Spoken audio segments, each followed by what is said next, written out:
ગોંડલથી સૌથી મોટા સમાચાર સામે આવી રહ્યા છે। અમિત ખૂટ કેસને લઈને સૌથી મોટા સમાચાર સામે આવી રહ્યા છે। રાજદીપસિંહ રીબડાને ગોંડલ સેશન કોર્ટમાંથી જામીન મળી ગયા છે। ઉલ્લેખનીય છે કે છેલ્લા કેટલાક સમયથી તેઓ જામીન માટે પ્રયાસ કરી રહ્યા હતા। હાલ રાજદીપસિંહ રીબડા જે છે તેઓ જેલમાં બંધ છે। જુનાગઢ જેલ ખાતે તેઓ બંધ છે। રાજદીપસિંહ રીબડાને ગોંડલ સેશન કોર્ટે જામીન આપ્યા છે। હાલ શરતી જામીન આપ્યા હોવાનું સામે આવી રહ્યું છે।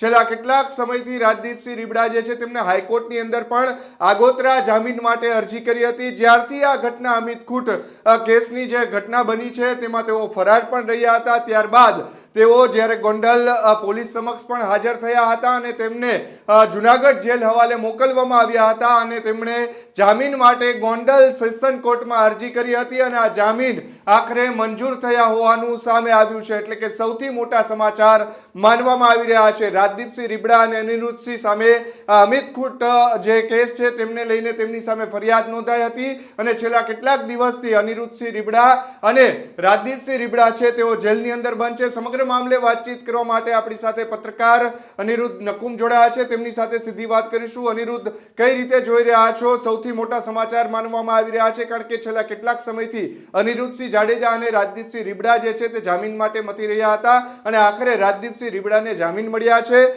જે ખાસ કરીને રીબડાના રાજદીપસિંહ જાડેજાને જે અમિત ખૂટ કેસની અંદર એને બે થી 3 મહિના તો તે વોન્ટેડ રહ્યા હતા। ત્યારબાદ કોર્ટના હુકમ બાદ તેને જેલમાં જવું પડ્યું હતું। તે હાઈકોર્ટમાં ગયા હતા। હાઈકોર્ટમાં તેને આગોતરા જામીન અરજી નામંજૂર થયા બાદ તે જુનાગઢની જેલની અંદર તેને ટ્રાન્સફર કરવામાં આવ્યા હતા। ત્યારબાદ સતત 1.5 થી 2 મહિના બાદ તેની કોર્ટમાં લડત કરી અને આજે તેને સેશન કોર્ટમાંથી જામીન દેવામાં આવ્યા છે। એટલે વધીને કાલ સવારે તે રાજકોટ જુનાગઢ જેલની બહાર હશે અને રીબડા આવશે।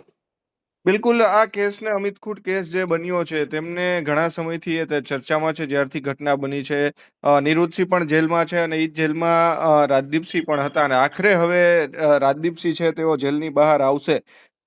કેટલા સમયથી આ કેસ ચાલી રહ્યો છે? કારણ કે ઘણો જૂનો આ કેસ છે અને કેટલા સમયથી રાજદીપસિંહ જે છે તે ફરાર રહ્યા હતા અને કઈ કઈ જગ્યાએ તેમણે અરજી કરી હતી જામીન માટે? ખાસ આ બનાવને લગભગ માની ત્યાં સુધી 6 થી 7 મહિનાનો અમિત ખૂટના આપઘાતનો જે બનાવ છે તેનો 6 થી 7 મહિનાનો સમય થયો છે। હાલો, હા હા 6 થી 7 મહિનાનો સમય થયો છે। ત્યારબાદ તે રાજદીપસિંહ વોન્ટેડ હતા। 2 થી 3 અઢી મહિના સુધી તેઓ વોન્ટેડ રહ્યા હતા। ત્યારબાદ આખી પરિસ્થિતિ બદલાઈ હતી એટલા માટે કે જે હાઈકોર્ટની અંદર આ કેસની અંદર આગોતરા લેવા માટે ગયા હતા। તેના આગોતરા નામંજૂર થતા તેને ફરી હવે તેને કોર્ટનું શરણે લેવું પડ્યું। કોર્ટમાં જતા તેને ગોંડલ સેશન કોર્ટે તેને આજે જામીન આપી દીધા છે। ગોંડલ સેશન કોર્ટે તેમને જામીન આપ્યા છે? કોઈ શરતી જામીન અપાયા છે કે એવું કઈ સામે આવ્યું છે ખરા? ના, હજી તો અત્યારે હજી તો અડધી કલાક જ થઈ છે એટલે એ આખું કોર્ટનો શું હુકમ છે એટલે એ જયારે રીબડામાં પ્રવેશ છે કે નથી કે કેવી રીતે એ જયારે કોર્ટનો એનો ઓર્ડર હાથમાં આવે ત્યારે જ ખબર પડશે।